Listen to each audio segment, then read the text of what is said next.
We began with the midterm elections, now just 2 days away. And in Illinois, one of the first things voters will see on their ballot is a constitutional amendment on workers' rights. Unions support it, business groups oppose it. But what does it mean? News 8's Shelby Kluber spoke to both sides of the amendment that could reshape workers' rights in Illinois. It's part of Your Voice, Your Vote coverage. This time last year, this was what workers' rights looked and sounded like in the Quad Cities.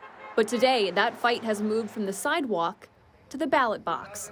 Illinois voters now getting a say on a constitutional amendment that could shape workers' rights in the state for decades. I'm for the amendment. That's Robert Byrne. I have been a member of the UAW for 15 years. He's president of the local UAW union political arm and supports amending the state's constitution. So I have seen what happens in Illinois and other states with workers' rights and just want to be able to protect it.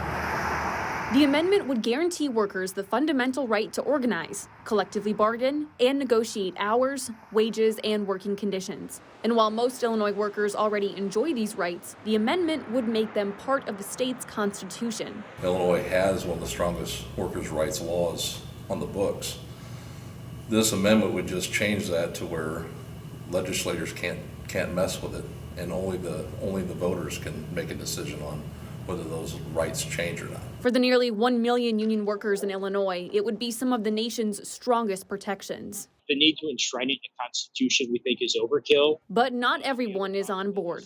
Mark Denzler is president and CEO of the Illinois Manufacturers Association. But this legislation at the end of the day is going to make Illinois a more difficult place to do business by increasing the cost on homeowners and businesses. Business groups are pushing back, warning this change would give too much power to unions and push businesses out of the state. What that's going to do is that's going to increase costs for our local governments, and they're going to have to raise property taxes then on Illinois families and businesses. Unions, on the other hand, say that argument is fear-mongering. It doesn't give us something that we don't already have. It just protects what we do have. This constitutional amendment is unnecessary.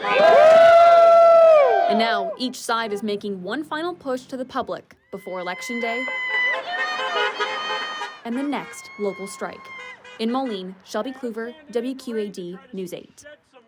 Now, to pass, the amendment needs 60% of voters to vote yes on the measure. And if passed, Illinois would become the 4th state in the country to have such workers' protections.